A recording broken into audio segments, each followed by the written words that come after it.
जा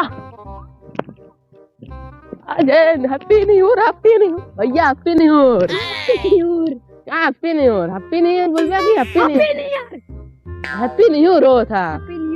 हाँ happy new year बोला कर आज से जहाँ जे बोली कदे हैप्पी न्यू ईयर हाँ ये करत रहो हैप्पी न्यू ईयर बाबूजी हैप्पी न्यू ईयर देवर जी तो फिर ये क्या करती है कुछ ना बस देखा थे सब खेत बाड़ी तो हैप्पी न्यू ईयर अगली बार से हैप्पी न्यू ईयर बोलो जाके बोली हैप्पी न्यू ईयर नहीं हैप्पी न्यू ईयर यार बेकार बात होता हैप्पी न्यू ईयर बढ़िया बात हाँ हैप्पी न्यू ईयर बोला करा जान गया हाँ तो 2024 आवत आखिरी कोनो मतलब अलग अलग पार्टी उल्टी है पार्टी का पैसो ही नहीं है पार्टी का लेबा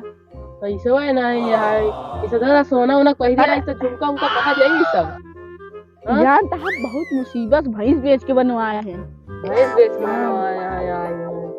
तब फिर हैप्पी न्यू ईयर जिंदाबाद न्यू आ जाता है न्यू हो गई करे हैप्पी न्यू ईयर जिंदाबाद जयकारा लगावत रहूं जहां जे पूछी अगर कोनो बियाह हैप्पी न्यू ईयर करें तो तबड़ा गयो करे हैप्पी न्यू ईयर बोल हैप्पी न्यू ईयर ठीक है हैप्पी न्यू ईयर हां समझा अच्छा ठीक है जा हैप्पी न्यू ईयर हम चलिए अब घरे तो बताए